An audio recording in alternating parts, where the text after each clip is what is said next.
Stan Arthur here for the I Love St. Pete Facebook group. If you're a business owner looking to connect with tens of thousands of potential new local customers, you owe it to yourself to get enrolled in our Key Tag Rewards program. Since 2019, we've signed up more than 200 local merchants. Sponsor opportunities are available too, such as our group banner ad and even your own custom key tags. Just go to stpetekeytag.com, get enrolled, and get ready to get busy. stpetekeytag.com.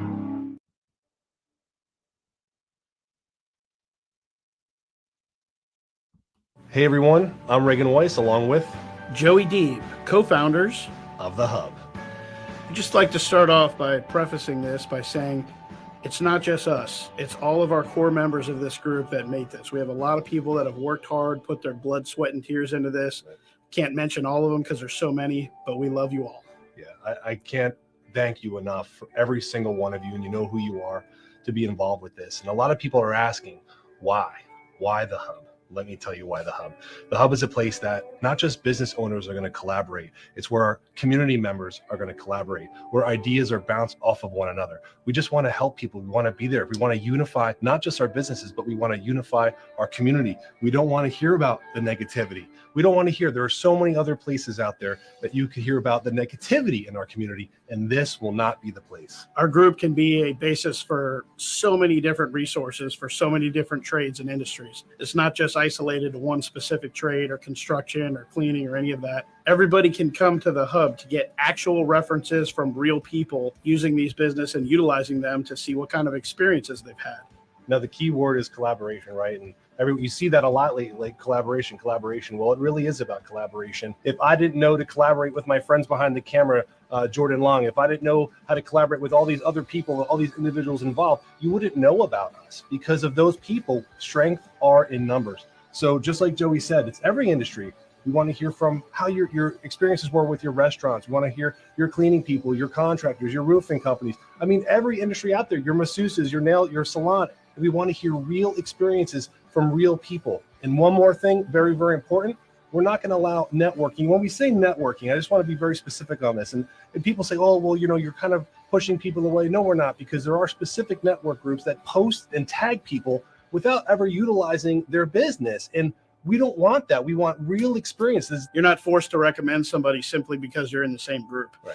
And that's what we want. And it's not just about business either. Right. It's about charity and giving. We want a local hub for events to help people. We appreciate you.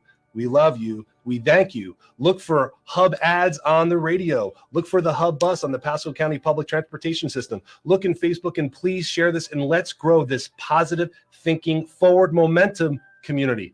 We love you, Tampa Bay. Join the Hub and grow with us. See you soon.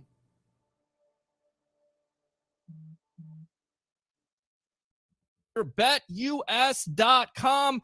If you guys are betting on the games, whether it's NFL, NCAA, of course, you're not going to do that now. Maybe basketball, not football, but of course, the NHL, NBA, go to BetUS.com. You get a 125% sign-up bonus. And also, if you use this code right here, the promo code of TSW22, which, by the way, stands for the sports web, TSW22, or call that number 1-800-69-BET-US. Again, 1-800-69-BET-US, and put in that promo code TSW22, and I would really appreciate that. I've had 27 beers spilled on me. Make that 28. I've only got one place to go before the game. BetUS.com. Sign up at BetUS.com and get the best bonuses in the industry.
on, guys? Welcome back to another edition of the evolution of Sports Talk Television here on a Thursday night. It's the Sports Web. I'm your host, Peter Blake, giving you something to think about live here on Amped Up Sports. I love St. Pete and, of course, the Hub. How do we start off this edition, this special Thursday night edition, because I'm usually off? Bring your passion, bring your excitement. Just don't bring any nonsense. And what we have tonight on this show is we're going to have JP Peterson coming on here in just a couple minutes from the JP Peterson Show, Fan Stream Sports, on every day at 10 o'clock, 10 to 12 on his channel on Facebook and, of course, YouTube. And then at 8 o'clock, we will have a very talented woman, multi-award-winning sports reporter from Fox Sports 1340 AM in Washington, D.C., Kelsey Nicole Nelson. I'm just going to call her KNN. How about that for a nickname? And then, of course, as always, we'll take your phone calls, 727-255-0391. It's 727-255-0391. The breaking news of the day. I'm going to get a horn here real quick. Finally, we can say that baseball is back. According to Jeff Passan of ESPN, Major League Baseball and Major League Baseball Players Association have reached a tentative agreement on a new labor deal. Sources tell ESPN, of course, they can start the season by April 7th. So I definitely want to hear from you baseball fans tonight, from you Rays fans. How excited are you that we actually have a baseball season? And, of course, once again, phone lines are always open here, 727-255-0391. It's 727-255-0391. So without further ado, this man is one of the busiest in the business. Lightning Vision, the JP Peterson Show, Fan Stream Sports. He's been in this business forever. My good buddy here, Mr. JP Peterson. Welcome to the evolution of Sports Talk Television, and I appreciate the time tonight. We'll get you in and get you out. I got to start off with this announcement today. Breaking news. We're actually going to have a baseball season. Amazing, right? Peter, it's awesome. Forgive me, though, if I'm not, like, jumping over the moon. You know, the millionaires got together with the billionaires, kind of figured it out. We missed a few games. You know, baseball probably shouldn't start till April or till May anyway. I mean, it's too long of a season. 150 games would be just fine with me. 140 games plus playoffs, that's fine with me. So, I don't know. I'm glad he got it done. Was really angry at the process. They could have done this a month and a half ago. Let's just be honest, instead of dragging it out. Bunch of BS, and especially at this time when there's so much bigger things going on in the world. I think they're going to lose. Frankly, I think they're going to lose a lot of fans over this. If I was a baseball fan, it'd be hard pressed for me to jump back in with both feet. To be honest, I mean, I am a baseball fan. I'm a huge Rays fan, Sure. But the way the whole thing went down doesn't sit well with me. No, and I agree with you on that. And then on top of it, the rule changes. I mean, you're taking away the defensive shift, and I think that really affects the Rays. I mean, what did you think of the rule changes? I mean, it's just like somebody the other day, they compared it, taking away the two safeties that the quarterback can't complete the pass. Come on, Major League Baseball, what are you doing? Yeah. And it's like you talked about the other day on your show, we're getting away from a balance of sports in general, and we're trying to create ratings, having more offensive numbers. It doesn't seem to make sense to me. Yeah, I kind of, I always blame it on the younger generation, the video game generation, right? Everybody wants a video game to watch on Sunday and for baseball as well. And I kind of go back to the old days of I'm old enough to remember Larry Zonka and Earl Campbell. When running backs mattered, running backs were the star of this game. Look, I'm not saying let's go back to 50 running plays a game and only 12 passes, but I think we've gone the other way. Now it's kind of like flag football. Get a quarterback and a couple of receivers, and you're good to go. It's the most important thing. Almost every other position is irrelevant, right? So, and in baseball, it's the same way. We reward home run hitters and guys that throw 150 miles an hour. It's the nuances of the game that made the game so great have been completely removed from the game, and I'm not for that. I mean, it's just To me, it's those outcomes, right? Home run, strikeout, or walk. That's all we ever see anymore. The game has become static, even more so than it already has. And I think we want to. And in baseball, all we want is home runs. All we want are home runs and 100-mile-an-hour pitchers. In football, all we want is deep passes and passing game. We don't like nobody wants to see good defense. Nobody wants to see a good running game. Nobody wants to see any of that stuff. And I think it's robbing us of what these games have been so good about. Because right now in football, right? I mean, if you're the Bucs, if you don't get Deshaun Watson, it's like you have no hope. Right? Kyle Trask is going to get it done? Blaine Gabbert's going to get it done? No. You've got to have a quarterback that has incredible accuracy and can move and do things, or you have to have a guy like Tom Brady who's off the charts in terms of accuracy and velocity and throwing with anticipation. It's basically come down to a flag football rule, like the Bengals. Look, by all intents and purposes, they should have drafted a tackle with the 5th overall pick last year. They went Jamar Chase, and they went to the Super Bowl. It's about get some great receivers, max protect. I'll put 3 guys out against your 6 defensive backs as long as they have a great quarterback.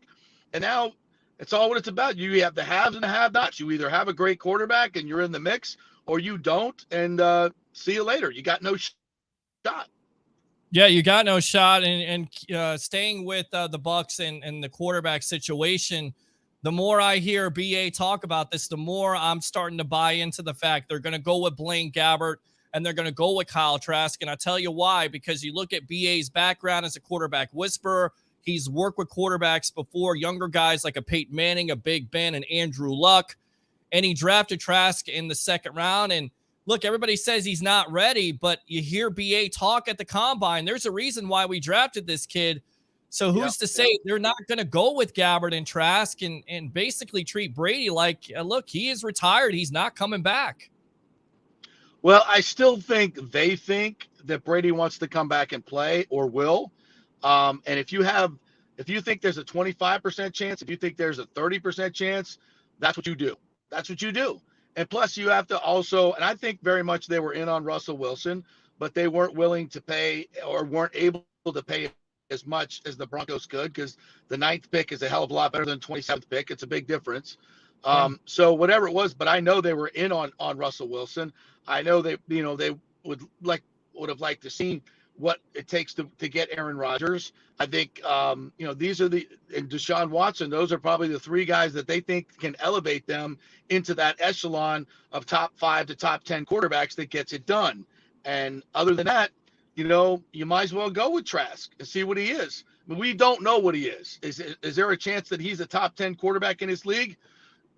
There's a chance. What is it, 5%, 10%? There's not that many people. Not that he sucks, but, to be a special guy in this league like Deshaun Watson, there's about 5 to 10 guys on the planet that can do it. Is he one of them? Doubtful. But, I'd rather take the chance to see what he's got than bring in a Teddy Bridgewater, a Jimmy Garoppolo, a Mitch Trubisky. We know what their ceilings are. We don't know what Kyle Trask's ceiling is. We just don't know. So to me, the unknown there is better than the known of mediocre.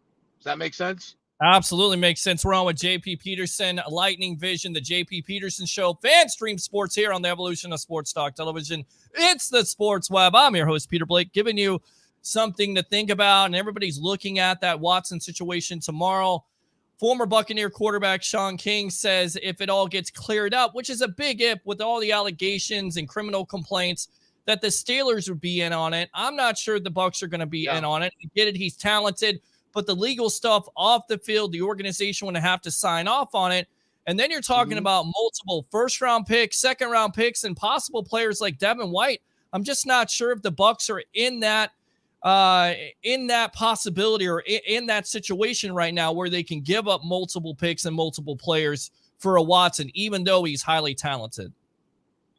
Well, I personally, if I'm Jason Light, this goes back to if you either have a quarterback or you don't, right?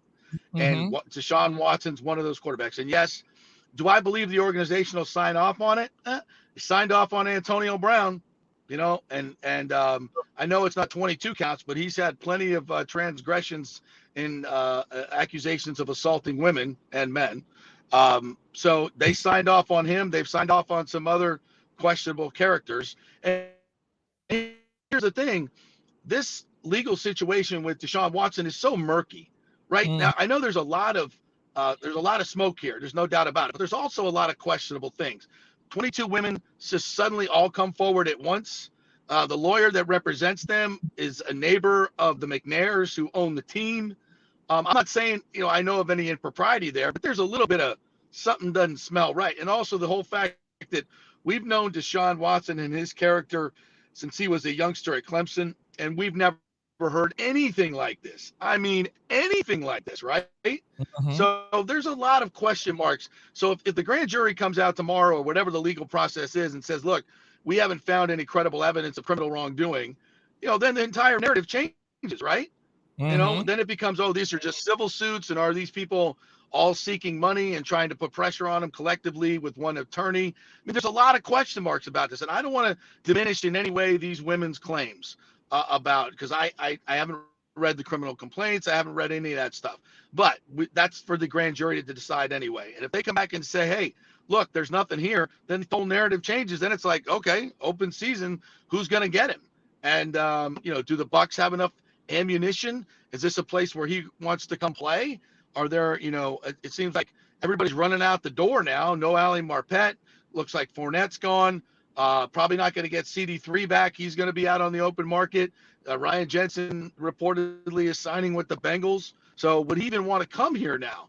So many question marks, so many things. But if I were the Bucks, I'd say 3 first-round picks and Devin White, and I'll go with it. Because, look, if you get Deshaun Watson, you're automatically, just like Russell Wilson, you're in the mix for a Super Bowl. No question about it. And, again, even when you're losing so many resources, in the old days, I'd say that's not a good day, not a good thing to do, not a good strategy. But now, when it so favors the offense and the quarterback and the receivers, you can't hit the receivers downfield. You can't touch them. You can't hold them. You can't hit the quarterback. The middle of the field is now open season for receivers and tight ends. Now it's about quarterback and receiver. That's what it is. This game has been boiled down to flag football. So you either have a quarterback or you don't. And right now, the Bucks don't have a quarterback, not a top 10 one. All right, JP, I know you got to run here. Quick 3 minutes. Tell us the latest on the Stu Sternberg lawsuit here. Of course, the owner of the Rays, the minority owner, suing him. What's the latest on this situation? Well, we had Chris Palermo on yesterday. He's a local attorney, and more than that, he's a huge baseball fan, 5-generation Tampanian, big Rays fan. And he's been in this the whole time trying to get into the lawsuit against Stu Sternberg. The ruling that came out the other day was very, very damaging to Stu Sternberg, catastrophic, because the judge said on the count of him being removed as managing general partner, that's going to go to a jury trial. There is no way Major League Baseball is going to have a jury trial where discovery and all this evidence is they can go in and get the documents and all the financials for the Rays, and it's all in the public square. There is no way Major League Baseball will ever let that happen, because they don't want it. They don't want to be exposed. So Rob Manfred has to do something about this. He's got to either get Stu Sternberg to take him out, put a new owner in. That's what these limited partners who are suing him want. They're suing to have him removed. There are 6 counts. The other 5 counts will take care of their financial questions of fraud and the things that he did, which were just alleged. They're just completely egregious. And the 6th count is to have him removed. And if that happens, Rob Manfred can kill 2 birds with 1 stone. He can stay out of the court, which is what he wants to do at all costs, and he can get a new owner installed in Tampa that will go forward with the stadium at Ybor and solve his stadium problem. So as far as we're assessing this, you kill 2 birds with 1 stone. You get your stadium done if you're Major League Baseball, which opens up all these other expansion markets like Nashville and Montreal and Vegas and all these other places, which is what the owners want. And you get local ownership here that will go through with the stadium, and you stay out of court. So to me, that's a big deal for Major League Baseball. They're going to make that happen. Good stuff, and he's been all over it from the very beginning. The JP Peterson Show every day from 10 to 12. Once again, go ahead and promote yourself, JP. All right. You can watch us on YouTube, JP Peterson Show. We're on Spotify and Apple as a podcast. You can listen to it any day, anytime. Fanstreamsports.com is our website, and download our app, Fanstream Sports, all one word. You can listen to the show live, record it as a podcast any day. Thanks, buddy. Appreciate it. Appreciate you, buddy. Thanks a lot for the time here on the Evolution. All right. All right. There he goes. He's gone. I mean, the guy he's busy. Lightning Vision, his own show, his own network. He comes on here and talks about Stu Sternberg. That gives me some optimism. Honestly, it really does. I'll tell you what, let's go out to these comments and then we will get on to our next guest here. Excuse me. Christopher Cole says, I probably still won't be watching baseball much. It's watered down in my opinion. You can Ben Israel says, move the Rays to Canada or Mexico. We don't want them. And once again, you're starting it off in a grand fashion. There you go, Ben. Here you go. Shut up! Christopher Cole says he'll cost too much draft capital and money. And of course, we're talking about Deshawn Watson. And there is some legal stuff going on tomorrow. So we'll see how that all plays out. The rumor is that maybe this clears the way for a trade. I don't see the Bucs doing it. I get it. If it wasn't about legal stuff, if it was just about talent on the field, it would be a no-brainer at the end of the day. But to me, there's a little bit more there. And I still think the Bucs are going to go with a Blaine Gabbert and a Kyle Trask. I tell you what, let's go out to our video line here. Let's get her on. Kelsey Nicole Nelson, multi-award-winning sports reporter from Fox Sports 1340 AM in Washington, D.C. Welcome to the evolution of Sports Talk Television. How you doing tonight? And go ahead. Yes, I'm fantastic. Thank you so much for having me. I feel like with all the chaos right now in D.C., this show will be my peace and serenity, maybe, because I know there's lots of questions about the new guy that we brought into town. Well, absolutely. But I got to ask you here because everybody first, has an opinion. But before I do that, happy International Women's Day. Thank you so much. You're absolutely impressive. You do a lot. I mean, honestly, let's get to know Kelsey here. I'm going to call you KNN here on Go ahead. I love it. I love it. That's what everyone calls me. And look, I've got the logo on the shirt that I hope everyone can see. But I like it. I am Kelsey Nicole Nelson. I am based here in Washington, D.C. This is my hometown. I love it very much. I've been here pretty much my entire career, except when I left to live in Charlotte, when I went on to work for NASCAR, a proud University of Maryland graduate. So I'm watching Big Ten basketball very closely and Georgetown University. Georgetown, we won't talk about right now, folks, because we're going to stay on happier times. And I am a reporter, as you said, for Fox Sports, 1340 AM, 96.9 FM, where I have my own show, Listen In with KNN, hence the logo on my shirt. I've also done silent reporting with the Big East Digital Network. I work with the Minor Football League. I've worked for the Arena Football League. I've covered pretty much every sideline there is here, Wizards, Mystics, anything. I work for the Commanders as well, hosting 3 shows for them, and people can watch me on Masson, breaking down the Washington Commanders football team. So a little bit everywhere, and I do a lot of work with Special Olympics because helping people with intellectual disabilities is near and dear to my heart. So just a little spiel about me. Thank you so much for that platform. I just want to know what you don't. What do you not do at this point? That's the question. That's the question. I like it. I definitely like it here. Everybody has an opinion on this subject down here in the Bay Area. Of course, the Bucs are 2 years removed from winning the Super Bowl. Tom Brady, I guess he's retired. I guess he's left the door open. I mean, where do you stand on this? What's your area think? Do they think that in the colleagues that you work with, do they think Brady is officially retired, or do they think there is a chance here that he comes back? It's hard because Tom Brady, the GOAT, right? The greatest that we've seen. He's still fit. He's still healthy. And I think we know he wanted to end with another Super Bowl ring, and he did not get the chance to do that. Now, it's been interesting in Washington. I've heard some folks saying, hey, we got Carson Wentz. Indianapolis might look kind of interesting for a guy like Tom Brady. But, I think Tom Brady right now, he's going to keep us guessing. That's what he does. We know the TB12 way. But nothing would surprise me if he did come back to football. I know he says he wants to be home with Giselle and the kids, but he's doing that now. And I'm sure he's looking at these moves happening in football like, man, if I just had one more chance. And he's a guy that's hungry. I think he knows he could get another ring. So I'm going to say, I don't know if we really have seen the end of Tom Brady. We saw what he did for Gronk, bringing him back before. So who's not to say Tom Brady won't be brought back from someone? Again, he's looking at all these quarterback moves happening, and I'm sure there's people trying to lure him their way. So, I don't know if we've seen the end of TB12. I mean, do you think it comes down to the Bucs and, possibly having a rift with the coach or the organization in general? Or do you think it's more of a family issue because, he's been in the league for 22 years. He's been away from his family the majority of it. I mean, I think this is Gisele saying, look, it's time for you to basically hang it up and become a dad. and I think, look, you're around athletes all the time and they struggle with this, but maybe it is time for him to hang it up, even though, 43 touchdowns last year. I mean, amazing year for the Bucs.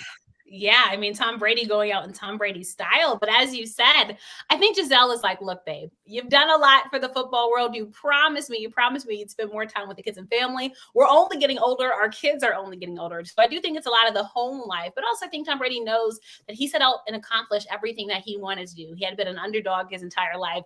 He went and took the NFL by storm and continued to defy the odds. I mean, we can't even put an age on him. I mean, he went out in his 40s and just proved, hey, age is truly nothing but a number. And so, I think Gisele's probably like, she's not wanting to be selfish. She knows the man that she married. And you probably know this, like, happy wife, happy life. But at the end of the day, too, it's important to have a partner that supports your dreams and goals. So I'm sure it would be rough for her to let her go. But if he said, babe, just give me one more chance, one more try, I'm sure she would be there to support him through and through, because it's nothing worse than seeing somebody that you love want to do something and them not being able to go do it. I think he's stuck between a rock and a hard place, but we know he loves the game of football. We know it's one of his top loves, and we know that the game loves him just as much. Best believe the NFL would love to see Tom Brady come back too, because that means more money for them, more jersey sales, because we all love Tom Brady. If you love to hate him or you love him, we'd all be watching him and seeing if he could do it once again, just one more time for TV.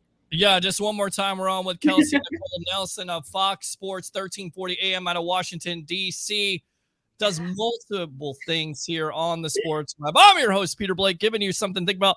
I always say, happy wife, happy life. But I also say there's a disclaimer. I've never been married before. I'm single. But even I know, being a single man, at the end of the day, happy wife, happy life. And if she's not happy and she's the breadwinner at the end of the day, you better make her as happy as you can. Oh, yeah. You better be kissing her feet and massaging them at night, Peter, right? Like, you gotta be crazy. Of course. You got to do that. That's what you got to do as a good man. If you are a good man, a good husband, absolutely.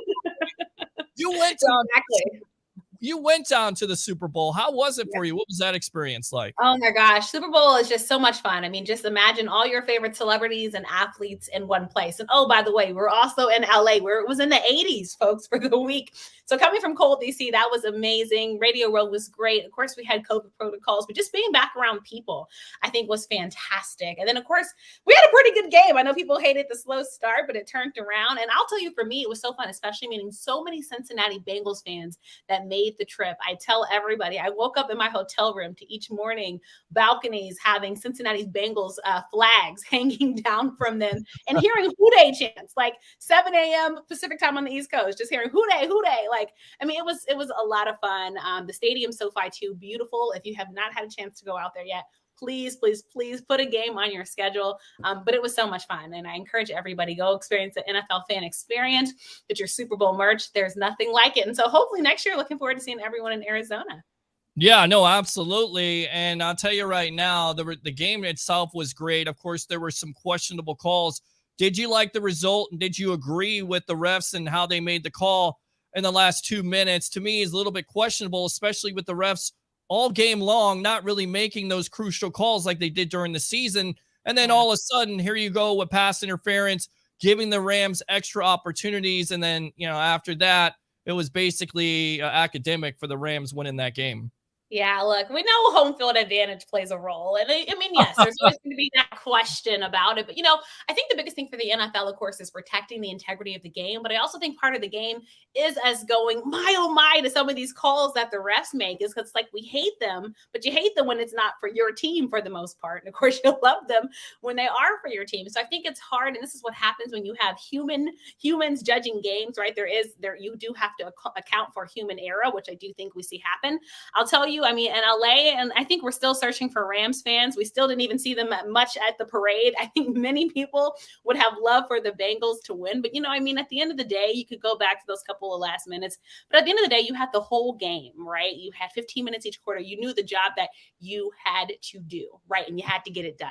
It's just point blank, period. And so I think, the Bengals, they started strong. And I think many of us for a while were like, wow, the Bengals are about to pull off the impossible. But then, oh, by the way, we saw the Rams team who were the Rams, and we know Aaron Donald and what he can do on the football field. We saw OBJ go down, and it was crazy because we're thinking he finally got there. His dad was trying to tell us this, and then, he gets injured and hurt. So I think there were so many different storylines, but, yes, we can always question the refs play. I could go back to a lot of games, honestly, Peter, in the last season where there was questionable ref plays. But at the end of the day, the Rams are the champs. We are celebrating them right now, and now we're preparing for the 2022 NFL season to see who will be crowned next, or if the Rams have a chance to repeat. Yeah, you're absolutely right. And I think the NFL, they were looking at it, 2 straight years where a home team is in the Super Bowl. Yeah. I mean, it's amazing itself. I don't know if it's ever going to happen again, but I said the same thing with Tampa Bay. During a pandemic, you're able to host. And of course, Super Bowl is really not a fan event. It's more of a corporate thing, but still, it's pretty amazing in itself. Now, the big story right now is your Washington Commanders. First and foremost, do you like the nickname? And if you had the opportunity to give this team a new nickname, what would it be? This is the hot question still, folks. And I'll tell you, Commanders, we're still getting used to saying it on our tongues here in the DMV area. Me personally, I can live with it. It definitely was not my first, second, or third choice for a name. Obviously, I was not on the selection committee. Honestly, I just wanted them to keep it Washington football team. Just keep it simple, folks. I mean, look, they play in Washington and they're a football team. And no matter what the name was, we knew there was going to be some type of controversy. But I felt like just when we were starting to buy onto that name, they go and reveal this new name. Of course, there was questions about the reveal of the name. Many people knew it in advance because there was a leak inside the stadium where we actually got to see it was going to be Commanders. But, I think it's an interesting name. I kind of get why they said it. They're trying to change the culture of the team. We know this is a culture that needs to be changed. So, taking command of the situation. But yeah, I would have just kept it Washington football team. Or honestly, I would have loved something more true to the DMV area, true to DC. Our basketball team, the G League team, is called the Go-Go because Go-Go Music is native to DC. So I thought that was a great tribute. Fans actually had a chance to help pick the Wizards name. But I think this Commander's name is really interesting, even though they had a committee of people and all these fans pouring in names. I'll tell you, many folks in DC, not everyone, a lot of people still aren't bought onto that nickname. And many people are still wearing their old R-word gear, even football team gear, because they're still trying to get used to saying Commanders. Yeah, absolutely. We're on with Kelsey, Nicole, Nelson here of Fox Sports 1340 AM in Washington, D.C. It's the Sports Web. I'm your host, Peter Blake, giving you something to think about. I say Red Wolves, Red Hogs, because they were called the Hogs. Oh, the Hog days, yeah. And that was the glory days of Washington. Peter, that's what fans want to go back to. And, it's funny you say that because, a lot of people wanted to keep HTTR, right? So obviously it used to be held to the Redskins. They were looking for that R name. I'm seeing in the comments, Red Tails. That's another name that was very popular, of course, that pays tribute to the Tuskegee Airmen and so many others that sacrificed for this country. So yeah, I completely agree with you. I wouldn't have mind hogs. And look, I could get used to some hog noises in the stadium. We need some positives in FedEx Field. FedEx Field has been through a lot, so I wouldn't have been mad at that. All right, I'm going to put you on the spot. Let's see if you're going to do it or not. Give me your best hog noise. Oh my gosh, no. Come on, do it. Come on, do it. Let me see. I feel like I just sniffled. I am so horrible, folks. Notice I'll be the one that just going like, yay, yay, yay, knowing I can't do a hog noise at all. Can't do hog noise. All right. So you cover the team on a daily basis. Do you think that the culture is going in the right direction? Of course, all the off the field stuff has been disappointing. I've been very loud about this. I guess that's not the word I'm looking for, but I've been very transparent, if you will, about the NFL removing a Daniel Snyder. I think some of the things that went on with the organization in itself shouldn't have went on. And if he knew about it, then he should be removed. But with that being said, do you think this organization is going in the right direction, in your opinion? Ooh, so that is a loaded question, especially for folks like me that have been here in Washington through and through. So, people, they want this team to be going in the right direction. The last time this team won a Super Bowl, folks, I was not even born yet. So it's been over 3 decades now that we're asking for a championship back in DC. But oh, by the way, while we're trying to focus on this team winning a championship, there's been a cloud over our head. It's been raining in Washington, and we're hearing these allegations. Fans feel like there was no transparency into this investigation. And now we're seeing that the NFL really investigate like they were supposed to. We're looking at Dan Snyder, and he's a guy that unfortunately in DC, I mean, the hate is real. You can go on social media and just see many, many things about him each and every day. And before that, it was Bruce Allen. And so I feel like, with the hiring of Coach Rivera, part of the big reason why they hired Ron Rivera, Riverboat Ron here in Washington, was to win and change the culture. Now, winning, it seemed like it started off like that. Ron Rivera's first season, if you guys remember, Washington football team went on to win the division and then actually played in a playoff game. That was huge for Washington, even though they went on to lose it against the guy that you guys know as Tom Brady. But still, that's kind of when the legend of Taylor Heineke was born. And obviously, Ron Rivera fighting cancer and battling cancer and the team fighting for him. I thought that was a feel-good story, but you can't ever move forward if you still have something holding you back. And right now, it's the sexual assault allegations. Before that, it was the team name that many found offensive. And so it just feels like there's always some type of controversy that this team is facing. And then, oh, by the way, unfortunately, this season they had a player, and even though I know it was a mistake, that actually had a passenger killed in his car. So all of these black clouds, are over this Washington team. And fans are just like, when is it going to change? I mean, it's so bad now, but when you talk about the Commanders, people kind of start to laugh now because they're just like, y'all are just doing a lot in Washington. And a lot of it's not even on the football field. And so when you have all this to face, for me, it's hard to say the team is going in the right direction, again, because it starts at the top for me, and I think it trickles down to the bottom. But I do think on the players' end, the players are giving their all. They know how bad DC wants a championship. They know how much this town loves football. So I think the fan part of it is going right. But at the same time, fans still feel like they were left out of this investigation that happened, that there was no transparency into what happened. And also, if you remember, people are still mad about the Sean Taylor tribute that happened this year and how that wasn't up to fans' expectations. And so there's a lot of things happening where I feel like people are just like, well, same old Washington. And many are just asking, Peter, they just want to go back to the Joe Gibbs days. They feel like that was the last kind of times in Washington where they're like, we weren't a laughing stock of the entire nation. Now, Joe Gibbs is happy with NASCAR now. He wants nothing to do with this team right now, unless he's coming back maybe to get honored. But folks, those days are gone. And so we have to move forward. But it's just been very hard. Washington keeps trying to do things, but it seems like it keeps kind of backpedaling. They added Tanya Snyder, right? Dan Snyder's wife, as the co-CEO. There's been a couple things that people have questioned with her leadership as well. And then I just feel like people, even with Jason Wright, again, the Sean Taylor tribute, many felt like it just did not go right and it was not a proper tribute. And that was like a Band-Aid to other stuff that was happening inside the organization. And so people are just like, well, where is the leadership in Washington? Ron Rivera, there's still questions about the fight that happened on the sidelines with Deron Payne and Jonathan Allen, and about his role in stepping into that. So again, it's hard for me to say the culture is truly changing in Washington, but I really do think at the end of the day, that people do want better in Washington. They're just having a hard time figuring out how to make it happen. Being a woman and covering football and covering sports in general, do you think the National Football League should do a better job of, treating these cases like a Deshawn Watson? I get it, they're allegations. Antonio Brown. Should they do a better job with so many women football fans out there with suspending players and taking action and cleaning up the culture in the league in general, in your opinion?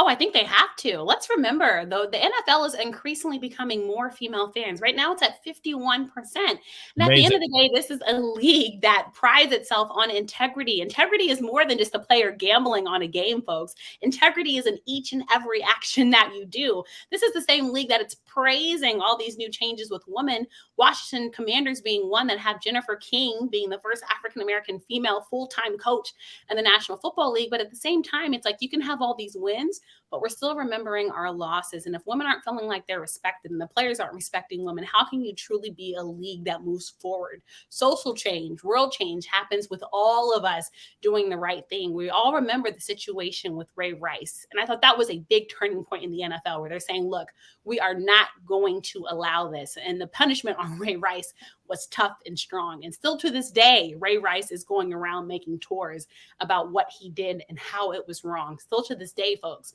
But then we have players playing games that have allegations against them. Right. And it's hard to be like, well, what are we believing? And what message are you sending? And it's hard when somebody's sending you mixed messages. I'll put this back in relationship terms. Look, I just want to know where we're going, right? I'm confused. And I think that's how we feel right now. We're in this kind of back and forth relationship. So I do think the league, if they're going to continue to grow and continue to make the millions and billions of dollars that they bring in, they're going to have to stand firm on what they're going to allow in the league. And I do think that begins with starting with women. It's great to have the first female official doing games and stuff like that. But again, it has to be 365 days a year that this is happening, every single second, every single minute that you're fighting for positive change. And again, being transparent and true in all that you do. Well said. I mean, after that, I'm just like, I'm blown away. And I always say this, I was put on earth here, Kelsey, to basically corrupt every woman into being a football fan. But look, you've already demonstrated, your stuff. And also there are plenty of women out there who know their stuff here on the Sports Web. We got Kelsey Nicole Nelson, 1340 AM, Washington, D.C., Fox Sports Radio, one of my favorite networks to listen to sports talk radio. Once again, I'm your host, Peter Blake, giving you something to think about. And I always go back to that Ray Rice situation because at first they suspend him for 2 games. And you also find out that they bring his wife up there, which is a no-no. You can't do that. And then when there's public outrage, and that's basically when the NFL does something, that's my problem. You have to have leadership. You have to be decisive in that leadership in order for that league to grow. And I get it. Goodell is getting paid millions of dollars, but he's got to make better decisions. And I think the players will respect that. Now, with that being said, let's go back to last year, because I think it was a little bit disappointing. You would have to agree, especially with the momentum, nearly beating the Tampa Bay Buccaneers in that wild card game. They gave the Bucs everything they can handle. What happened last year besides the obvious? It always goes back to quarterback, right? Oh my gosh. Yes. And look, that gave us hope. That was when the legend of Taylor Heineke was born, folks. And this is why Washington, this season was such a disappointment, because just the season before, this was a Washington then football team that went over and took over this division, going through so much adversity. And I still remember, we're like, we're about to go to the playoffs and face Tom Brady. And we're getting a guy coming out of taking engineering classes at ODU who's going to be able to hopefully lead this team. Like, what? Ron Rivera had just fought and beat cancer. Remember, I still remember vividly what it was like watching Ron Rivera ring that bell after he beat cancer. So many people had bought into that. And so I think for Washington now, this season, we thought it was Washington's division to lose, meaning that Washington, all they had to do was get the job done on the football field. You have a top defense. Offensive wise, it's supposed to be Ryan Fitzpatrick. He was supposed to be that guy, but lo and behold, week 1 goes down, injured hip. And then once again, we get thrust into this quarterback carousel. And Peter, oh my gosh, we've been through this quarterback carousel so much in Washington. Like we have not been able to stop the ride and really stay with the guy. And I think that's what hurts so much with this Washington football team, because for so long, we're like, if we just had a quarterback. And this is a franchise that has had good quarterbacks over the history of the team. Right now in DC, we're still celebrating the anniversary of Doug Williams' Super Bowl win, all right? And Doug Williams is a beloved character here in DC. But as of late, right now, now we're like, all right, so Taylor Heineke, we like him, but we really got to see his capabilities last season. And unfortunately, those capabilities haven't maxed up to our expectations here in Washington. I think Washington knows it needs a win now. Ron Rivera was signed for a 5-year contract. He said he will win. Winning needs to start now here in Washington. So how do we do that? A lot of people wanted Russell Wilson to come back here. I'll be honest with you, Peter. He has ties to the Richmond area growing up there. They wanted him to come home. I knew it wouldn't happen, but folks were still being very elated, hoping that he would come back. But lo and behold, we saw him go to the Denver Broncos. And I think Washington's just like, we're looking at the draft. We're not seeing guys that really fit our needs. We don't want to go through another project like Dwayne Haskins, because we're still hurt by that in the draft process that was. So I think they're looking at Carson, just saying that. I think for Carson, this is going to be kind of a last chance, last stop for him to be a starter in the National Football League, because he has so many people counting him out and doubting against him. But I'm hoping that underdog mentality kicks in, because it's needed. And he's playing with the team, if anything, that knows what it is to go through adversity. We saw it happen with Ryan Fitzpatrick. We saw the adversity happen with Alex Smith when he came here to Washington. And so now I think this is going to be Carson's chance to go through adversity and hopefully at least lead this team to being back kings of the NFC East. But he will have a tough task ahead with Dallas playing the way Dallas did last season. Well, I tell you right now, and you look at Carson Wentz, and a lot of people hate on him, and I look at his numbers, and at the end of the day, he's 2-3 years removed, Kelsey, from being the MVP of the league until he hurts his knee with the Philadelphia Eagles. Yeah, that's I get it. Right. I mean, he 27 touchdowns and 7 interceptions. I mean, that's good numbers. You got to put something around your quarterback. I don't think Indianapolis had enough weapons around him. Yeah, they had Taylor. Yeah, they had one good wide receiver, and people are looking at his performance versus Jacksonville. So what is the fan mood there? Do you think in your opinion, do you think you got a good quarterback in a Wentz? And what are the fans saying? How excited are they about Carson Wentz being the starting quarterback of the Washington Commanders?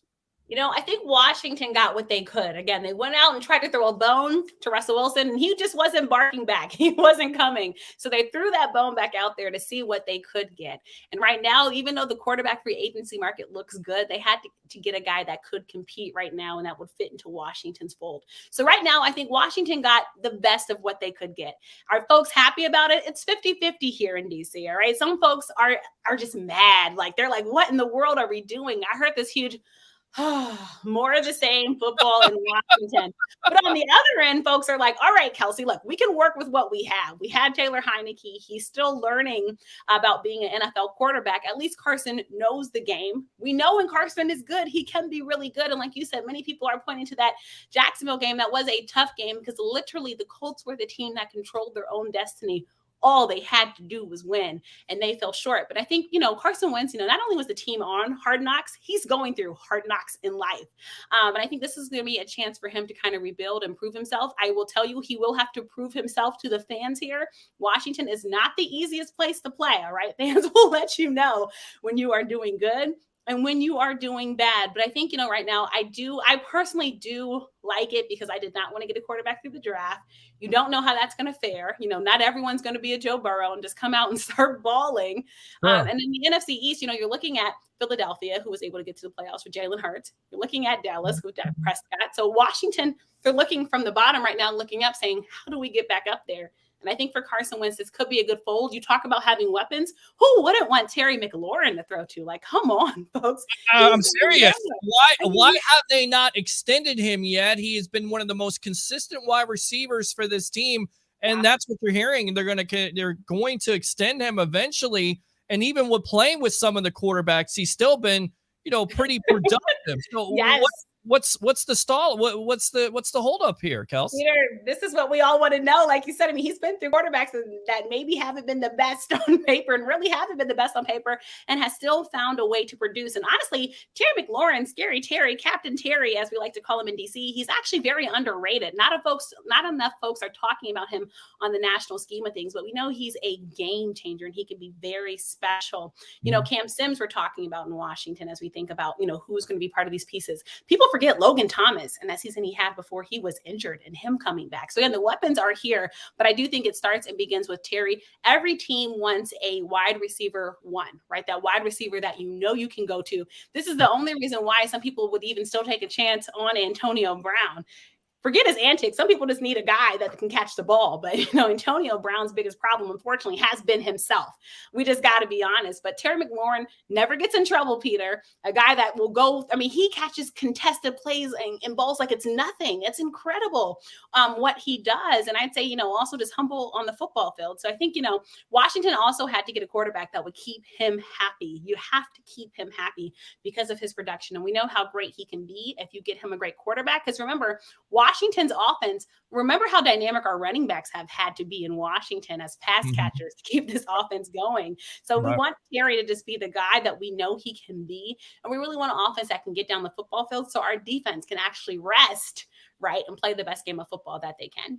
The defense last year kind of took a step back. Was that the Achilles heel of this team, in your opinion? This was a defense that has the pass rushers. You have Sweat. I'm trying to think of the kid's name, who's the superstar who wanted Brady, and I can't think of his name. Chase Young, come on, you got it. I'm lost here. Chase Young, and you've got all these pass rushing specialists. You talk about it, Deron Payne. Two big hosses in the middle, as my uncle would say, the hosses in the middle there. Jonathan Allen, Darren Payne from Alabama, and they got after it. And then it just seemed like this year, what happened? Because I didn't get a chance to watch that many games, but that defense was, lower NFL instead of top like it was the year before. Yeah, the defense, I think, was the big surprise. Like, going into it, the defense was the pride and joy of Washington, folks. Like, come on. We knew they were going to have a top defense. And usually when we talk about top defenses here in the DMV, you have to go across the Beltway to Baltimore.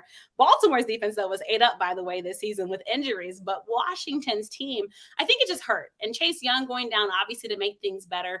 Montez Sweat losing a brother and facing that adversity did not make things better. And then the problems that we saw on the defense, again, we had brothers fighting amongst each other on the sidelines. And I think that was an Achilles heel for Washington for sure. Our secondary had many questions. Washington secondary, I thought, was always the point that could be stronger, point of emphasis. And then our pass rush, they weren't getting to the quarterback. I mean, that is going to be a thing. And then also our linebackers, we've been talking about all season long in Washington. I'm sure you saw the news today, trending with Landon Collins. So basically, I think the defense did not step up to where it needed to be. And that hurt because Washington did not have a top offense. And when you don't have a top offense, that means you need your defense to be strong and tough, and they were inconsistent. But when they played well, and I'm thinking about when Washington went on that 3-game win streak, their defense was playing well, right? But then when they were losing, it was because the defense wasn't playing the greatest. And mind you, I'm not bidding up on the full defense. Like, there was games that Washington lost that were close. And I'm thinking about somebody like a Bobby McCain, who I think kind of exploded out of nowhere and went on to be a great defensive player.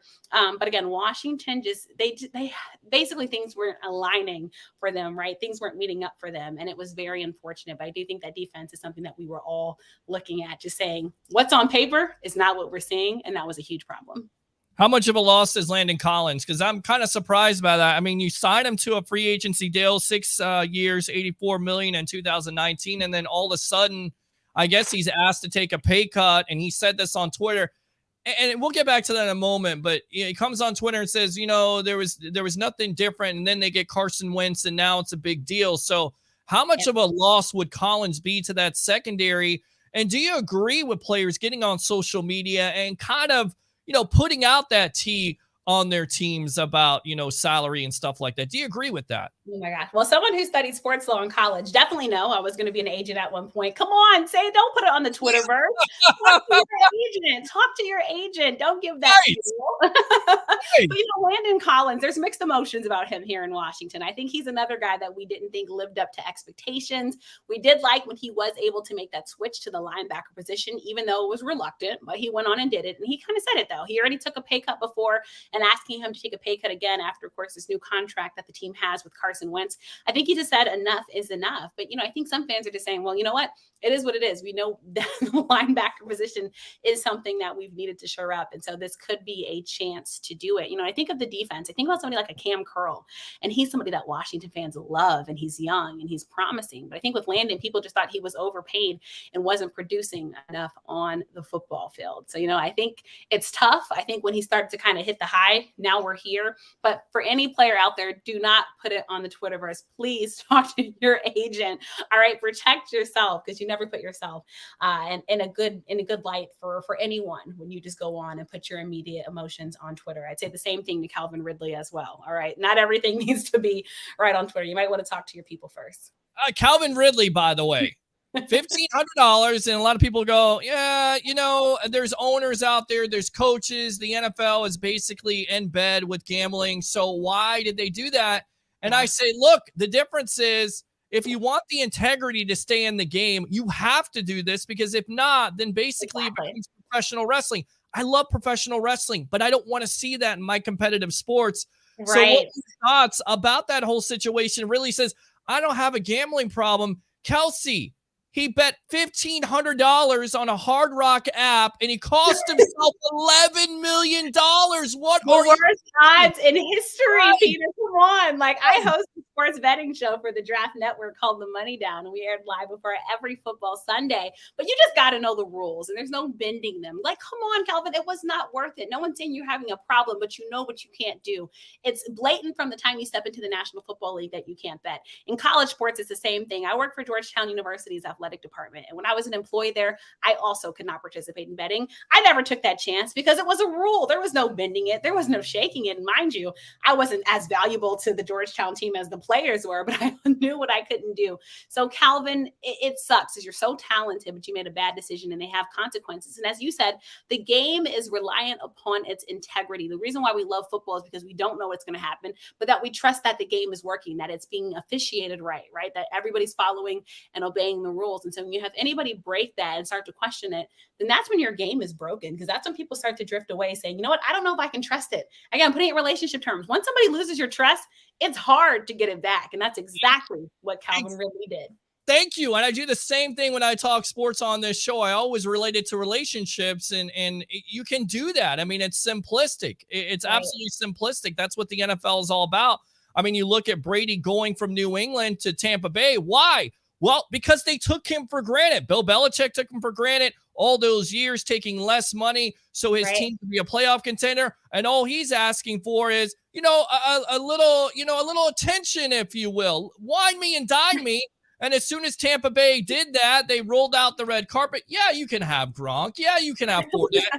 Yes, you can have Antonio Brown. And guess what? They got him a Super Bowl. We're on with Kelsey Nicole Nelson of Fox 1340 AM. It's crazy because I used to work for a station down here called 1340 AM in Clearwater. It's in Washington, D.C. Fox Sports Radio. We work Fox Sports Radio. Yes. Love the radio days. Absolutely. Multiple shows there.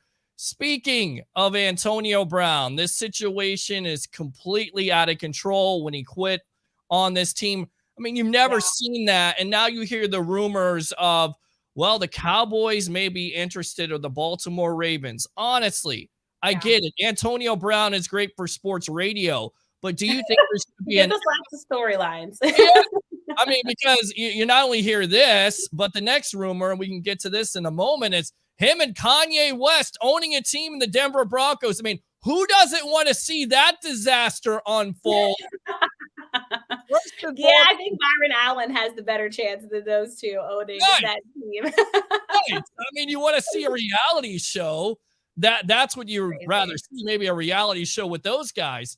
But the Cowboys, the Ravens, do you think there's an NFL team that's going to give him any opportunity to play again after he quits on the Bucs mid-game?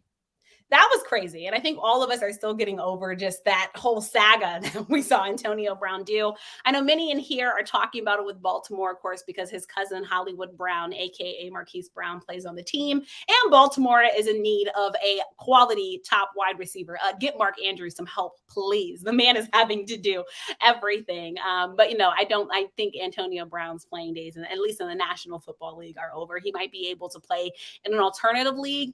The Cowboys, of course, I think they're pretty solid, and nobody just wants that heat. Again, I talked about what happened earlier with the Ravens and Ray Rice, and I think I think they've built back up to having a reputation that they want. Owner Steve Biscotti, again, a guy that doesn't get in trouble. Baltimore has a no sense kind of type of attitude, hence why Earl Thomas was no longer on that team after the saga that happened with him. And I'm so sorry, but I have another show, Pete, that I have to go on to 8:35 in New Orleans. But I think Antonio Brown's playing days are over. All right, go ahead and promote yourself really quick. We got to have you back. Really quickly, everyone. I'm Kelsey Nicole Nelson. Please check me out at The Real K Nelson on social media, on Facebook, Kelsey Nicole Nelson, and check out my website, kelseynicolenelson.com. Thanks so much, Pete, for having me. I appreciate your time. Absolutely appreciate you. Kelsey Nicole Nelson, 1340 AM, Washington, D.C., right there, Fox Sports Radio. We'll appreciate you. We'll see you again, all right? I have a great one. All right, good stuff there. How about that, huh? She's pretty good. We got some heavy hitters tonight. You wanted to know why I came on a Thursday night? Here you go. Talk football. Talk about another team you may not know about, because they are the story right now of the football landscape. I think a lot of people are looking at that deal with Carson Wentz and saying, man, maybe that NFC East isn't so bad. I'm not the biggest hater on a Carson Wentz. I'm not. I would have taken him on this Bucs team. I would have. People make fun of me. I got friends that make fun of me. I don't care. 27-7, I'll take that all day long. What about you? 727-255-0391 at 727-255-0391. It's the Sports Web. I'm your host, Peter Blake, giving you something to think about. Let's go ahead and go out to Troy Polamalu. Free Watson. Watson is innocent. Women just want money. No. I'm not buying that. We'll see. We'll see how that plays out. Again, it's a subject that I'm not afraid to talk about. I'm not. Because, all our guests are respectful. I'm respectful with it. I've told you, I've made my stand on this. I think there's a little bit more. And that's why he didn't play last year. And even if he is cleared of those charges on Friday, if they magically disappear, which I don't think it's going to happen. I don't. He's going to get suspended by the National Football League. Roger Goodell is going to have his day. I hate to tell you. Probably 8 to 12 games or more. So, everybody's saying out there, the Bucs need to make a move for Deshaun Watson because he's a great quarterback. Yes, he is. Probably the best quarterback on the market, but he also has red flags. Go back to the relationship. Beautiful woman, but she has red flags. You got to go through those red flags. You willing to do it? We'll see. We'll see what those red flags are with Mr. Watson. Let's see here. The zero blitz retired Brady. Yeah, didn't understand that call. Never would understand that call. I don't understand how you go zero blitz with Matt Stafford so you leave open a Cooper Kupp. Never understood it. Don't understand it still. Todd Bowles, great defensive coordinator. Defense did a good job the Super Bowl year. Of course, it's hard to judge the defense from last year because they had so many injuries, and that was the first game they all played together. And that's the disappointing thing with Bucs fans right now, because you could be missing out on a Carlton Davis. But the Bucs obviously don't feel like he's worth that $17 million franchise tag because A, he hasn't been able to stay healthy consistently, and B, when he's been able to stay healthy, he hasn't been productive enough. So I get it. I still think he's one of the top corners. I hope they can work out the deal. They got lots of work to do, ladies and gentlemen. Free agency is next Wednesday. Just saying. So you're exactly right. I hate the zero blitz. I hate it. I've never been a defensive coordinator, never been an offensive coordinator, but I don't understand it. I don't. And I get you want to be aggressive, but it blew up in your face. Now, who knows? Maybe the execution is better. Maybe it doesn't blow up in your face, but really, zero blitz and Matt Stafford, who's accurate, who can throw the ball deep. If you don't get to him, guess what? There you go. Pay the price. And the Bucs did. And divisional playoff loss, of course. Christopher Cole says, Washington Red Tails. Yep. Troy Polamalu. Bro, ask her if she's single. Come on, man. Trying to be professional here. What's her Instagram? None of your business. Jared says she's got the look and the talk. She's great. She's tremendous. We'll get her back on here again, Jared. Thanks a lot for tuning in. Let me give you the Ric Flair. Woo! Appreciate you. Jared says you and her would make a power couple of Sports Pete. Okay. Very cool. Thanks a lot for that. Troy Polamalu being a funny guy. Peter Mom said get her number. What are you talking about? Troy. All right, let's see here. Bucs need to pay AB his money. He's not owed any money. What are you talking about? There's no money being owed at this point. But that's the big story. Could you see Antonio Brown with the Dallas Cowboys? Who doesn't want to see that happen if you're a Bucs fan, let alone a National Football League fan? What a complete disaster it is every year when talking about the Dallas Cowboys. How about those Cowboys, huh? Not only do you have a playoff choke in December and January, but you got the greatness, the gift that keeps on giving, Antonio Brown, Mr. Big Chest on the team, ruining the locker room. I want to see it. I think the guy's highly talented, but once again, he's a red flag with a capital R. Stay away. I don't think he gets another NFL job, but you never know. Jerry Jones, he's on a different planet. Great businessman. He's done a lot for the Cowboys. As an organization, put a lot of money in that stadium. A lot of resources in the team. But guess what? They haven't won a Super Bowl since 1996? Larry Brown was the MVP, I think. Who was the quarterback at that time? Was it Troy still? I think it was Troy. Michael Irvin was on that team. They seen their best days, though. And then after that, nothing. Absolutely nothing. Melissa Grove, old friend, used to call the radio show when I used to work at 10:10 a.m. Thank you very much for tuning in. No way delusional. I like it. I absolutely think everybody is delusional. With not only him getting a job with an NFL team, but being an owner? Really? He's going to own a team with Kanye West? Please, Netflix, make a documentary about it. Please. Pretty please. No way that's going to happen. I mean, how could anybody approve that deal? I mean, I get it, they got the money, but honestly, you're going to approve that deal? Those two gentlemen? They're just not all there. They're not. I mean, they went out for lunch and didn't come back. Sorry, they did. Let's see. Melissa says they need secondary help. It's definitely the Bucs. They're going to. But because they have an opportunity here to not only lose a Carlton Davis, but you may lose a Jordan Whitehead. There's going to be lots of losses on this team. They're not going to bring everybody back. Tell you right now, I'm not going to be naive about this situation. When that new year starts on Wednesday, I believe it's afternoon, 4 o'clock, I think. But the legal tampering period, get ready. Because, Bucs fans' heads are going to explode like this cannon right there. I mean, they're absolutely going to explode because all the rumors that are going to come out about who's going to not be here, who's talking to who. And again, the Bucs have lots of work to do because they did tag a Chris Godwin, who's $19 million.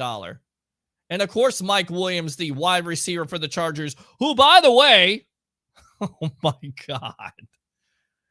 I tell you what, we'll get back to that in a moment. They signed Mike Williams to a $20 million contract. Chris Godwin has better numbers. How much do you think he's going to want to sign for? Huh? But you have faith, like I told you, right? You have faith in Jason Light. You have faith in Mike Greenberg that the Bucs will get this done. They have lots of work to do. I mean, you can't go on a spending spree, even sign your own players if you don't have the money. Right now, you have what, $2.7 million over the cap? It's not going to get it done. It's going to buy you nothing. I'll take the $2.7 million. It's not going to buy you for anybody right now. So you've got work to do. And free agency is coming up, and it's right around the corner.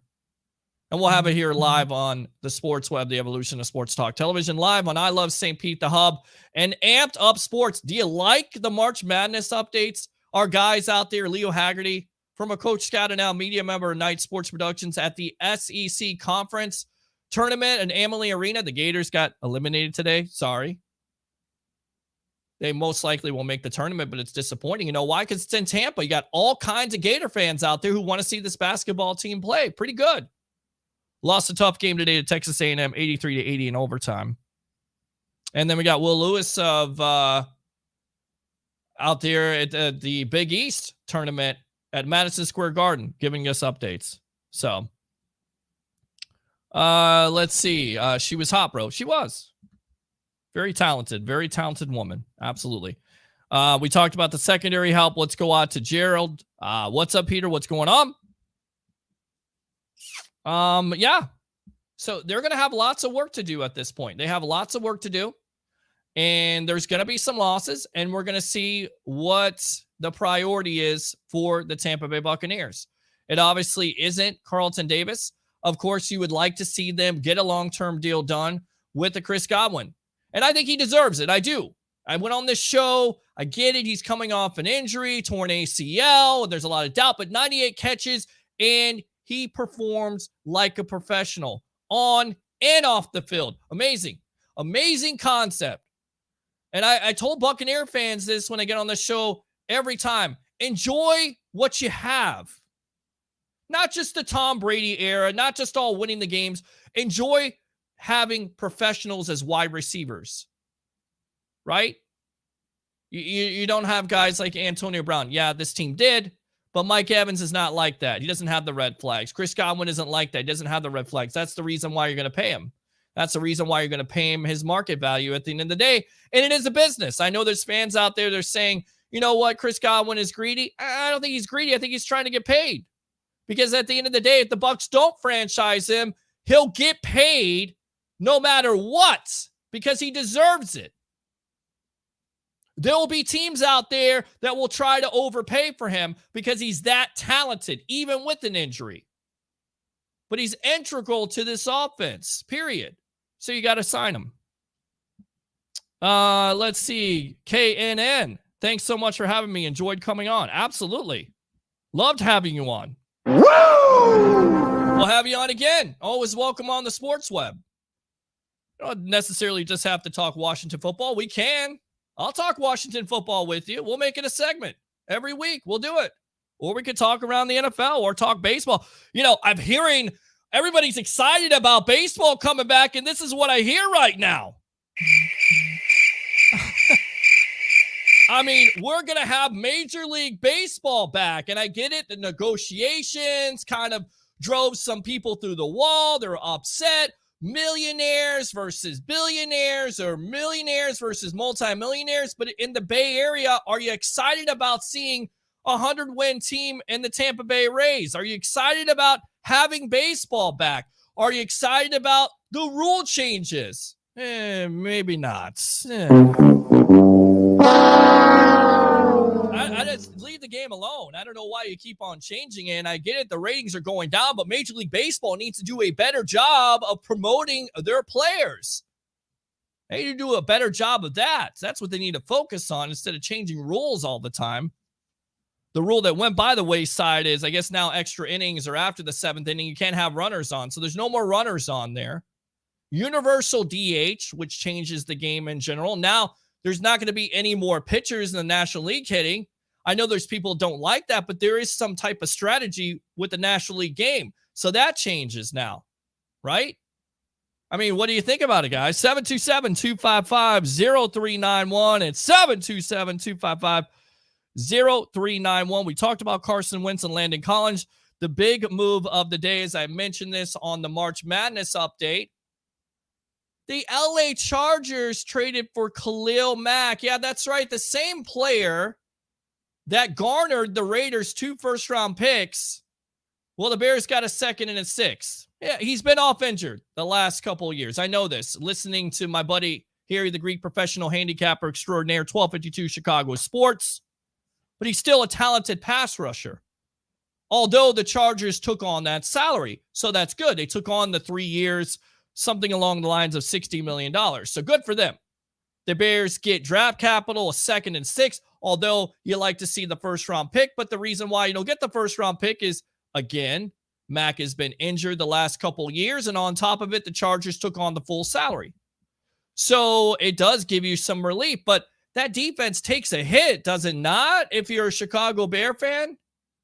I mean, being on 1252, and I love that because we do a show usually on Friday nights called The Over Under. That's also a gambling show. Didn't get a chance to tell KNN that with Harry, the Greek professional handicapper extraordinaire. We may do it this Friday. We may not. My buddy's not feeling good. We want to make sure he rests up and feels good. But I know there's a lot of Bears fans right now going, man, that's a major loss. You had Robert Quinn last year who performed well. Can he do it again? We'll see.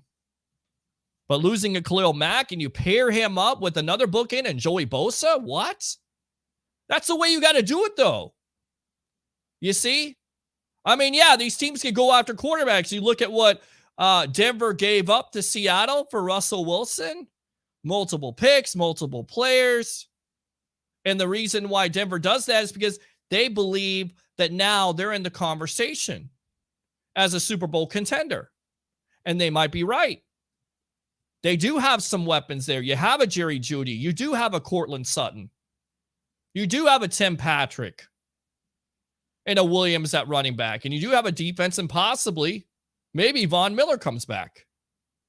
You know, like a LeBron situation, right? You win a Super Bowl or you win a championship. You see the team is getting better. You go back to hometown. Home cooking, baby. Who doesn't want a Von Miller? The way he played in the postseason? Absolutely. Absolutely. But the reason why Denver gave up so much is because they put themselves in the conversation of being a Super Bowl contender. But in that division, it's going to be tough. You still have the Kansas City Chiefs there with Patrick Mahomes and all those weapons and Andy Reid and Eric Bieniemy. All right, 4 straight AFC championship games. They won 1 Super Bowl in that time. They lost 1 Super Bowl. They're disappointed. They're motivated. You know they're going to still be there. Yeah, you have the Las Vegas Raiders, new coaching staff with Josh McDaniels, still a pretty damn good quarterback in the Derek Carr. You got to get some weapons for him, because if you don't get him weapons, you're going to get him killed. You got to protect him too. You honestly do. And then on top of it, who else do you have? You have the Chargers with Justin Herbert and Keenan Allen and the aforementioned Mike Williams getting paid. And now you know that he wants to live up to that contract. And what do you do to get after a top-notch quarterback? You get pass rushers. That's what you do. Yeah, because anybody could say all day long, you can go out there, trade multiple picks for a quarterback. And yes, you got to have a quarterback in this league. But as I always said on this show, offense sells tickets, but defense wins championships. And I love the move today. I absolutely love that move by the Chargers getting a Mac, no matter if he's hurt or not. And that's kind of what the problem they have with Bosa. He can't stay healthy either. But when he can stay healthy and when Mac can stay healthy, good God, how do you block that? Who do you double team? Yeah, that is an offensive coordinator's nightmare that's going to keep them up at night. 727-255-0391. It's 727-255-0391. Let's go ahead and go out to Troy Polamalu. Khalil knew that he can't win with Fields, so he asked for a trade. Look, I'm not ready to say that. I know that you like to poke the bear because you know that Bears fans are watching. I'm not ready to say that Justin Fields is a bum. I'm not.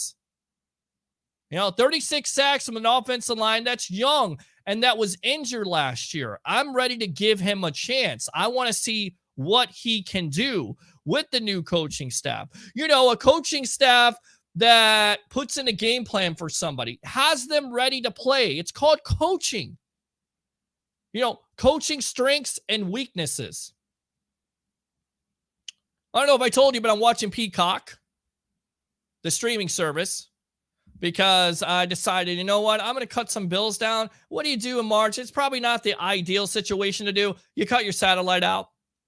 So I'm watching that streaming service, and they got the Joe Montana biography, which is great. If you don't watch it, you should. I'm going to watch the Brady one eventually. But you watch the Joe Montana one, and you see what Joe Montana went through, and you could see how Bill Walsh catered that offense to Joe Montana and his strengths and hid those weaknesses. And look, Montana was a quarterback that you said, man, this guy is going to be one of the greatest of all time. Some people still consider him the greatest of all time. But look at the trials and tribulations. Look at the injuries he had to go through. And you have the great coaching. You have a Bill Walsh. You have a Sam Weiss, who was his quarterback coach at the time. You have a Mike Holmgren. So many great coaches and lots of talent, right? Jerry Rice, John Taylor, Tom Rathman, Roger Craig. The list goes on, and you put an offensive line in front of them. The point is, you coach them up, and you make sure that you have a game plan for that quarterback. And do you really think that they had a game plan in Chicago with Matt Nagy and his system for Justin Fields? Hell no. No. Absolutely not. So, Troy, I know that you're one of those guys that has this knee-jerk reaction saying that Zach Wilson is a bust for the Jets and Justin Fields. Not enough on paper at this point. Not enough of a body of work to say that. 727-255-0391. It's 727-255-0391. So, I'm just... I'm sitting here and I'm thinking, we got baseball back. We got free agency around the corner. What are you most surprised about with some of the moves that have happened this week? Is it Aaron Rodgers coming back? I think probably, to me, that's the biggest move that I'm surprised by. Because the whole soap opera, right? The days of our lives. These are the days of our lives with an Aaron Rodgers. He's going to go to Denver. He's going to go to Tennessee. He's going to go here. He's going to go to, and what happens? He decides to come back home for $50 million, although he says he denies that, according to Pat McAfee. I mean, I don't think Ian Rappaport is making up stuff. Let's see here. Let's go out to these comments. Montana is the real GOAT, not Brady. Come on, man. I love Joe Montana and loved Joe Montana growing up, but Tom Brady clearly is the greatest of all time. Come on. Now stop it. But, Joe Montana's there. Absolutely. I mean, could you imagine if he didn't have those injuries? And again, watch the biography because I didn't know all this. I mean, they truly were the team of the 80s. If not for the New York Giants, if not for the Washington R-word, right? Talked about Doug Williams, who was a former Tampa Bay Buccaneer quarterback winning a Super Bowl. But if not for those teams, it's all 49ers and Bill Walsh in the West Coast offense, which, by the way, came from the Cincinnati Bengals, which is crazy in itself. Because in both Super Bowls that the Bengals played in during that 80s time, they lost to the 49ers, including the one down in Miami where John Taylor catches a touchdown with 11 seconds left? Crazy. Absolutely crazy. Roger Chu says, acknowledge me. All right, I'll acknowledge you. Here you go. Woo! And then I'll give you this. Troy Polamalu, Montana is the Michael Jordan of football. Brady is the LaCry James of the NFL. You're going to get this. I'm sorry. Shut up! Sometimes I don't know some of the things you say. I mean, they're kind of funny and they make me laugh inside, but then you kind of say some just interesting stuff. All right, let's go around here. The NFL looks like 28-year-old Landon Collins could be on the trading block. He's set to count $15.25 million against the Cowboys salary cap. He played in 12 games, starting 10, but the Cowboys didn't miss him that much. So could that be a possible player that the Bucs would be interested in for that offensive line? Right? Because to me, that's going to be the focus going into free agency. Are you going to be able to sign a Ryan Jensen who possibly could be making $13 to $15 million? Can they sign him? I'm not sure if they're going to. 31 years old? Maybe you go with the younger option at that point. You've got Alex Kappa as a free agent. Of course, you had Alec Marpet that retired, Aaron Stinney. So you have some decisions to make. Maybe this is a player out there. Maybe a change of scenery. Still 28 years old. He's versatile too, like the Bucs like. You can play tackle, you can play guard. I could see it happening. Maybe the Bucs go in that direction. So that was interesting today. We talked about the Deshawn Watson situation. Former Tampa Bay Buccaneer quarterback Sean King saying that if Watson could get his legal issues done on Friday, the Steelers would be interested. Again, according to Jerry Dulac of the Pittsburgh Post-Gazette, he said in emphasis, in caps, the Steelers are not interested. In fact, the teams that keep on being mentioned, guys, are the Panthers, Seahawks, Bucks, and Saints. Saints. I heard the Saints are interested in Jimmy Garoppolo. Does Jimmy Garoppolo go to the Saints? Does that make them a good team? Carson Wentz. I like Carson Wentz. Does Carson Wentz make the Washington Commanders a playoff team? You look at that division as a whole. Everybody always talks about the Cowboys, but they can't get out of their own way. The Eagles, the unknown there, Jalen Hurts, who knows? They don't seem like they could be happy with their quarterback situation. And the Giants. Daniel Jones, Saquon Barkley, they have weapons. They can't protect their quarterback. Their quarterback can't stay healthy. When he is healthy, he is a turnover machine. Barkley can't stay healthy. I mean, that division is, to me, wide open. And look, if the Washington team can return to that prominence of playing great defense and getting after the quarterback like they did 2 years ago, who knows? I like Carson Wentz. I do. Care if you make fun of me or not. 2 third-round picks for a player that was second overall pick. I like it. 727-255-0391. It's 727-255-0391. So going back to it, Watson, the teams that are interested or are being mentioned at this juncture, Panthers, Seahawks, Bucks, and Saints. We'll see. Another news here. Looks like Colin Kaepernick put out another video. In fact, the former 49er tweeted a video of himself taking a drop back and firing a throw on Thursday afternoon with the caption, "Still working." I mean, is that a player? If you're an NFL fan, do you give him a chance? Does he want a chance? Because isn't this the same player who said on his documentary Netflix that he believes that the NFL draft process is like something like slavery or something like that? Just paraphrasing, something along those lines. I mean, does he want to play in the NFL? Does he not? I mean, if the NFL team wants to give him a chance, why not? If he could still play, although he hasn't played in 5 years? We're still talking about this. I mean, is there going to be a team out there that's going to give him the opportunity? I mean, these are his comments about the NFL draft process. Why they don't want you to understand is, or what they don't want you to understand is what's being established is a power dynamic. Before they put you on the field, teams poke, prod, and examine you, searching for any defect that might affect your performance. No boundary respect, no dignity left intact. I'd say he goes on to say black athletes in shackles and their white owners whipping them. I mean, I even heard Rondé Barber tweet out, "Come on, Colin. Come on, Cap." But again, I mean, if there's a team out there that's so quarterback hungry, are you going to go after Colin Kaepernick? I mean, we know about the NFL and how he hasn't gotten a job because of the publicity. Does he want a job? Who knows? But he did tweet it out, so we'll see how that works out. With that being said, I'm going to wrap it up. Guys, thanks a lot for tuning in. Thanks to all our guests here, JP Peterson of the JP Peterson Show. Definitely tune into that. And KNN herself, Kelsey Nicole Nelson of Fox Sports Radio, 1340 AM. We'll definitely have her back here on The Evolution. 3 things here on this Thursday night, and be watching for all the updates here live on Amped Up Sports. Once again, March Madness in full bloom. It's going to get even more busier next week with all the teams being announced and all the brackets, bracket busters, everything else. Great stuff by Leo Haggerty and, of course, Mr. Will Lewis of Amped Up Sports. Like and subscribe to the Sports Web on YouTube. The super chats are open, so if you like the content tonight, go ahead and donate. Like the Hub, like I Love St. Pete, and again, do 3 things for me. Bring your passion, bring your excitement.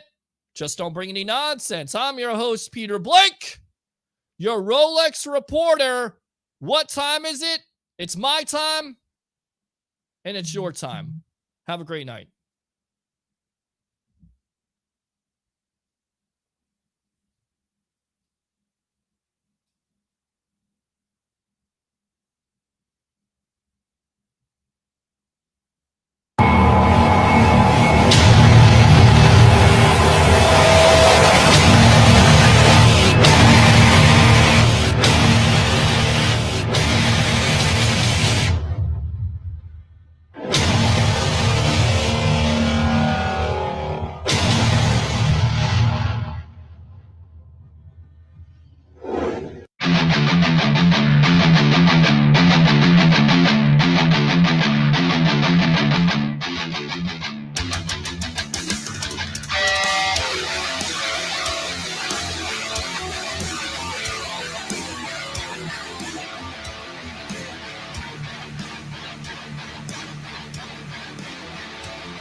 Stan Arthur here for the I Love St. Pete Facebook group.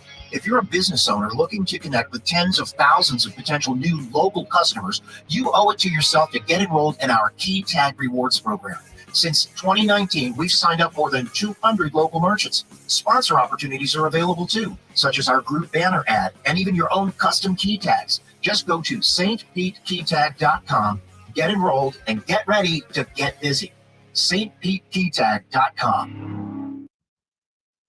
BetUS.com. If you guys are betting on the games, whether it's NFL, NCAA, of course, you're not going to do that now. Maybe basketball, not football, but of course, the NHL, NBA, go to BetUS.com.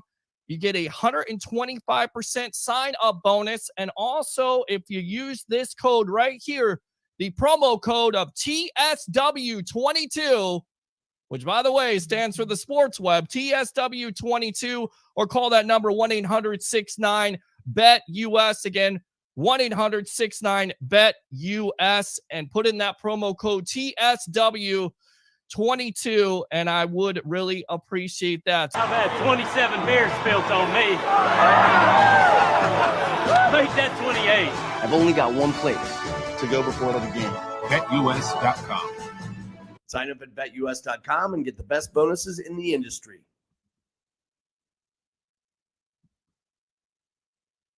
Hey everyone, I'm Reagan Weiss along with Joey Deeb, co-founders. of The Hub. I'd just like to start off by prefacing this by saying it's not just us. It's all of our core members of this group that make this. We have a lot of people that have worked hard, put their blood, sweat, and tears into this. Can't mention all of them because there's so many, but we love you all. Yeah, I can't thank you enough for every single one of you, and you know who you are, to be involved with this. And a lot of people are asking, why? Why The Hub? Let me tell you why The Hub. The Hub is a place that not just business owners are going to collaborate. It's where our community members are going to collaborate, where ideas are bounced off of one another. We just want to help people. We want to be there. We want to unify not just our businesses, but we want to unify our community. We don't want to hear about the negativity. We don't want to hear. There are so many other places out there that you can hear about the negativity in our community, and this will not be the place. Our group can be a basis for so many different resources for so many different trades and industries. It's not just isolated to one specific trade or construction or cleaning or any of that. Everybody can come to the Hub to get actual references from real people using these business and utilizing them to see what kind of experiences they've had. Now, the key word is collaboration, right? And you see that a lot lately, like collaboration. Well, it really is about collaboration. If I didn't know to collaborate with my friends behind the camera, Jordan Long, if I didn't know how to collaborate with all these other people, all these individuals involved, you wouldn't know about us because of those people. Strength are in numbers. So just like Joey said, it's every industry. We want to hear from how your experiences were with your restaurants. We want to hear your cleaning people, your contractors, your roofing companies. I mean, every industry out there, your masseuses, your salon. We want to hear real experiences from real people. And one more thing, very, very important, we're not going to allow networking. When we say networking, I just want to be very specific on this. And people say, oh, well, you're kind of pushing people away. No, we're not, because there are specific network groups that post and tag people without ever utilizing their business. And we don't want that. We want real experiences. You're not forced to recommend somebody simply because you're in the same group. Right. And that's what we want. And it's not just about business either. Right. It's about charity and giving. We want a local hub for events to help people. We appreciate you. We love you. We thank you. Look for Hub ads on the radio. Look for the Hub bus on the Pasco County Public Transportation System. Look in Facebook and please share this, and let's grow this positive thinking, forward momentum community. We love you, Tampa Bay. Join the Hub and grow with us. See you soon.